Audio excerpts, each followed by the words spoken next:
నిన్న జరిగిన ఎలక్షన్లలో ఆంధ్రప్రదేశ్లో ఓటు శాతం బాగా పెరిగిందండి. కాబట్టి మన దీని ప్రకారం చూసుకుంటే వైసీపీ నాయకులకు అప్పుడే అర్థమైంది, చంద్రబాబు నాయుడు సునామీ సృష్టిస్తున్నాడండి, మంచి ఫలితాలు వస్తాయి, వైసీపీకి పాలన అంతమైనట్టేనండి. ఎందుకంటే నిన్న చూసిన జనము, యువకులు ఎలా వెళ్ళారండి. బస్సులు, ట్రైన్లు, చాలా సంక్రాంతి పండుగకి వెళ్ళినట్టు వెళ్ళారండి. దీన్ని బట్టి చూస్తేనే జనంలో ఎంత వ్యతిరేకత ఉంది జగన్ మీద. మీరే ఆలోచించుకోండి. మనం చేసే పరిపాలన బాగుంటే ఎవరైనా ఓట్లు వేస్తారండి. ప్రతి ఒక్క రాజకీయ నాయకుడు తెలుసుకోవాల్సింది ఇదేనండి. ఇంకొన్ని ముఖ్యాంశాలు చూస్తే, చెల్లుమన్న ఎమ్మెల్యే చంప, తెనాలి పోలింగ్ బూత్లో ఓటరు చెంపపై కొట్టిన తెనాలి ఎమ్మెల్యే అంతే ధీటుగా బదలాయించిన ఓటరు. ఎమ్మెల్యేకి బుద్ధి ఉందా లేదండి? గడ్డిగా అన్నం తింటాడా, గడ్డి తింటాడా? ఒక ఓటరు మీద చెయ్యి చేసుకుంటే సిగ్గు అనిపించదా? ఒక ఎమ్మెల్యేగా గెలిచిన అంత దౌర్జన్యం ఎందుకండి? రిక్వెస్ట్ చేసుకోవాలి. బూతులకు పోయి ఇదేంటి మా పరిస్థితి, మేము బూతులు తిరగాలి, మీకు హక్కు ఉండొచ్చు, రిక్వెస్ట్ చేసుకోవాలంటే కొట్టి దౌర్జన్యంగా ఓటేసిపోతారా? పోలీసు వాళ్ళు కూడా అట్లా కొడుతూ ఉంటే, ఎమ్మెల్యే మనుషులు అంతను కొడుతూ ఉంటే కూడా పోలీసు వాళ్ళు కూడా మీరు కూడా సేవ్ చేయాలండి ఒక మనిషిని. ఆలోచించుకోండి, జాగ్రత్త. మన డ్యూటీకి మనం న్యాయం చేసుకోవాలండి. ఇదేనండి నేను కోరుకునేది.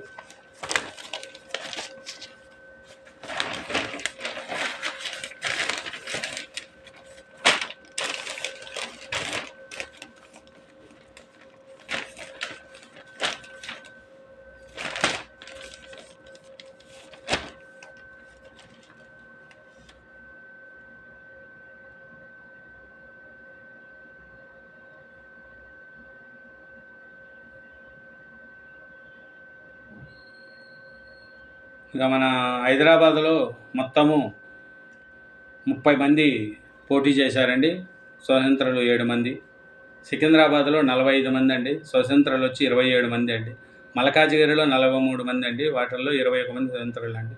చేవేళ్ళలో 22 మంది అండి. దాంట్లో 11 మంది స్వతంత్రులు అండి. చాలామంది స్వతంత్రులు కూడా ఓట్లు వేసి ఓటర్లో నిలబడినారండి.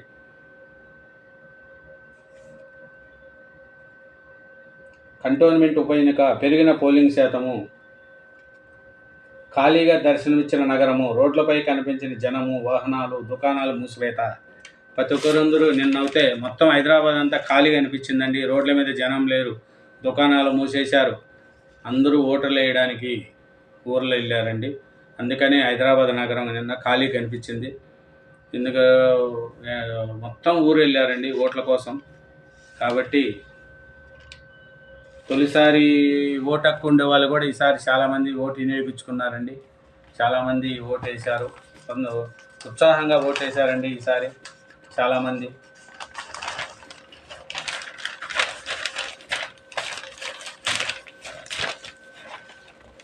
ఓటేసిన రాజకీయ సినీ ప్రముఖులు, రాజ్యసభ సభ్యులు అనిల్ కుమార్ యాదవ్ దంపతులు తెలంగాణలో అండి.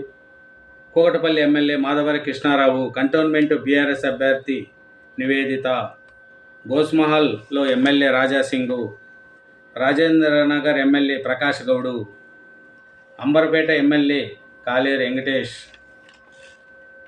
ఎల్బీనగర్ ఎమ్మెల్యే దేవిరెడ్డి సుధీర్ రెడ్డి, మలకపేట ఎమ్మెల్యే అహ్మద్బార్, టీఆర్ఎస్ హైదరాబాద్ ఎంపీ అభ్యర్థి గడ్డం శ్రీనివాస్ యాదవ్. చాలామంది ప్రముఖులంతా ఓట్లు వేశారండి నిన్న. సినీ ప్రముఖులు కూడా చాలామంది ఓటు వినియోగించుకున్నారండి. ప్రశాంతంగా పోలింగు. టీ తాగేందుకు ఆగిన పద్మారావు గౌడు, గోపీనాథ్, పెద్ద ఎత్తున చేరుకున్న బీఆర్ఎస్ శ్రేణులు, ఉద్రేకత.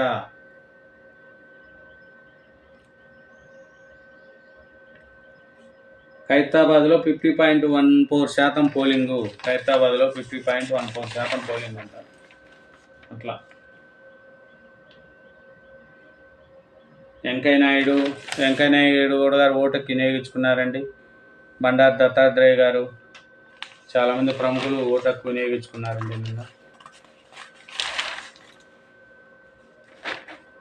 సినీ ప్రముఖుల్లో కూడా చిరంజీవి, రామ్ చరణ్, అల్లు అర్జున్, శ్రీకాంత్ అందరూ కూడా ఓటు, జూనియర్ ఎన్టీఆర్ ఓటకి వినియోగించుకున్నారండి. ఇంకోటి దక్షిణాదిన బీజేపీకి భారీగా సీట్లు, 4 రాష్ట్రాల్లో ఘన విజయం దిశగా పార్టీ, ఎన్నికల ఫలితాలు వచ్చేలోగా షేర్లు కొనేయండి అమిత్ షా అంటున్నాడండి. మందే ప్రభుత్వం వస్తుంది కాబట్టి లోపల షేర్లు కొనేయండి. రాయబేరిలోని ఓ సెల్యూన్లో రాహుల్ గాంధీ, త్వరలో పెళ్లి చేసుకుంటా, మా కుటుంబము రాయబేరి కోసమే ఎంతో చేసింది రాహుల్. పెళ్ళెప్పుడు? కాంగ్రెస్ రాహుల్ గాంధీకి తరచూ ఎదురయ్యే ప్రశ్న ఇదే. ఉత్తరప్రదేశ్లోని రాయ్బరేలీలో సోమవారం అదే ప్రశ్న ఎదురవడంతో ఆయన సమాధానం చెప్పక తప్పలేదు. త్వరలోనే తాను పెళ్లి చేసుకుంటానని రాహుల్ గాంధీ గారు చెప్పారు. మంచిది, ఏంది శుభోదయం రాహుల్ గాంధీ గారు, ఎందుకంటే అది చేసుకోవాలి. బీజేపీ సీనియర్ నేత సుశీల్ మోడీ కన్నుమూత.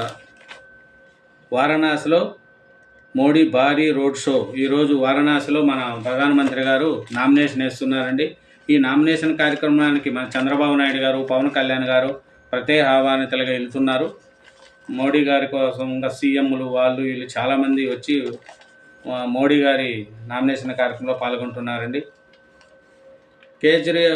కేజ్రీవాల్ను తొలగించే అధికారము లెఫ్టినెంట్ గవర్నర్దే. కేజ్రీవాల్ నివాసంలో నాపై దాడి, ఎంపీ. కర్ణాటక కాంగ్రెస్ ప్రభుత్వం కూలనున్నది, సిండే. ఎమ్మెల్యే రేవణ్ణకు బెయిల్ మంజూరు. బాలిక ఇష్టంతో శృంగారంలో పాల్గొన్న అత్యాచారమే. చూడండి ఒక వార్త. మైనర్ బాలిక ఇష్టంతో శృంగారంలో పాల్గొంటే అది అత్యాచారం కిందనే వస్తుందని, అలాంటి లైంగిక సంబంధాన్ని తాము అంగీకరించబోమని మద్రాసు హైకోర్టు స్పష్టం చేసింది. చెన్నైకి చెందిన సతీష్ కుమార్ 35 అనే యువకుడు 2014లో 10 ఏళ్ల బాలికను తిరునత్తి ఆలయానికి తీసుకెళ్లి వివాహం చేసుకున్నాడు. అనంతరం ఆ జంట ఓకేల్ ప్రాంతంలో కాపురం చేసింది. అయితే ఆ బాలిక కనిపించకుండేదంటే తల్లిదండ్రులు ఇచ్చిన ఫిర్యాదుతో కేసు నమోదు చేశారు. అంటే మైనర్ బాలికను ఇష్టప్రకారమైన శృంగారంలో పాల్గొంటే అది అత్యాచారమే.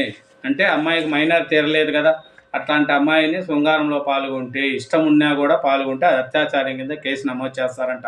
జాగ్రత్తగా చూడండి మెయిన్ వార్తలు. అట్లాంటివి మనం ప్రజలు కూడా తెలుసుకోగలగాలి.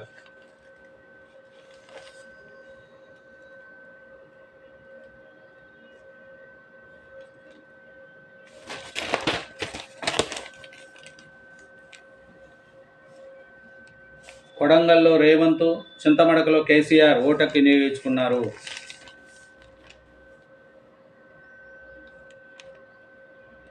రెండు రోజుల్లో 1.5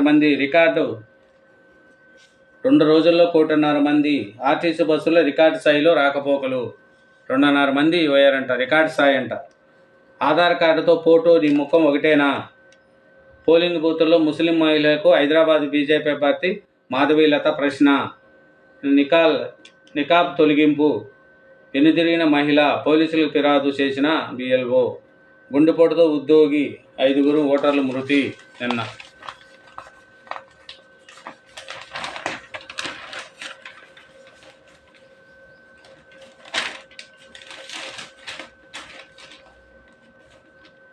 నెక్స్ట్, దేశవ్యాప్తంగా మోడీ వ్యతిరేక ఏవ్.